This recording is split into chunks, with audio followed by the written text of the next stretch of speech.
Hello বন্ধুরা, তো আজকে একটা নতুন রেসিপি তোমাদের সাথে শেয়ার করছি। তো সেটা হলো ভুট্টা পোড়ানো। তো ভুট্টা পোড়ানোটা কোনো নতুন রেসিপি নয়, কিন্তু ভুট্টাটা একটু অন্যভাবে পোড়ানো হচ্ছে, সেটাই তোমাদের সাথে আজকে শেয়ার করব। তো আমার মেয়ে এটা একটু অন্যভাবে পুড়িয়েছে, তো দেখো সেটাই তোমাদের সাথে আজকে শেয়ার করছি। তো তার জন্য তেঁতুলটা কিছুক্ষণ ভিজিয়ে রেখে তেঁতুলের পাল্প বার করে নিয়েছি। তো তেঁতুলের এই পাল্পটা একটা বাটির মধ্যে নিয়ে নিলাম।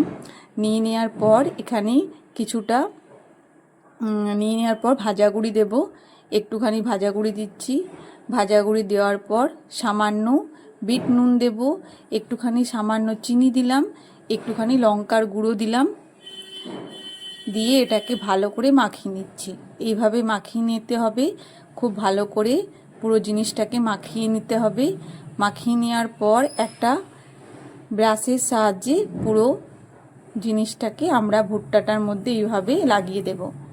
পুরো ভুট্টাটার মধ্যে এইভাবে লাগিয়ে নিতে হবে খুব সুন্দর করে। এভাবে পুরো ভুট্টার মধ্যে আমরা পুরো তেঁতুলের এই পাল্পটাকে লাগিয়ে দেব।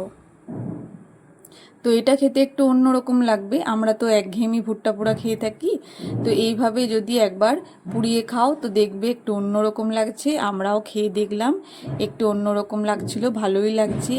একঘেয়েমি কোনো কিছুই তো আমাদের ভালো লাগে না, তাই একটু খাবারের মধ্যে নতুনত্ব আনলে সেটা ভালো লাগে।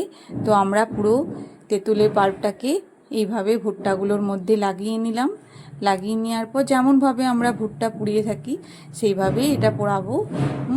তো গ্যাসের মধ্যে যেভাবে আমরা ভুট্টা পোড়াই সেইভাবে এগুলোকে বসিয়ে দেব। তো ভালো করে এটাকে পুড়িয়ে নিতে হবে, একটু আঁচটা কম গরম করে পুড়িয়ে নিতে হবে। বেশি আঁচে পোড়ালে খুব তাড়াতাড়ি পুড়িয়ে যাবে, অথচ ভেতরটা ভালো করে হবে না।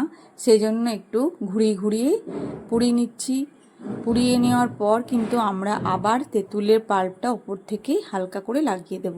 এতে কি হবে, এটা খেতে ভালো লাগবে আর একটু অন্যরকম লাগবে। তো আমরাও প্রথমবারই এটা খেলাম, কিন্তু ভালোই লাগছিল খেতে। তো দেখো কত সুন্দর পুরানো হয়ে গেছে। এরপর আমরা আবার তেঁতুলের পাল্পটা হালকা করে এর ওপরে লাগিয়ে নিচ্ছি।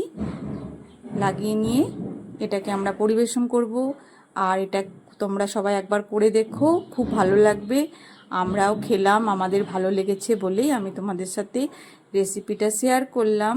তো তোমরা যারা ভুট্টা খেতে ভালোবাসো একবার এমনিভাবে ট্রাই করে দেখো, খুব সুন্দর খেতে লাগছিল। তো দেখো আমাদের ভুট্টা রেডি হয়ে গেল। এরপর আমরা এটাকে গরম গরম খেয়ে নেব। তো বাই বন্ধুরা।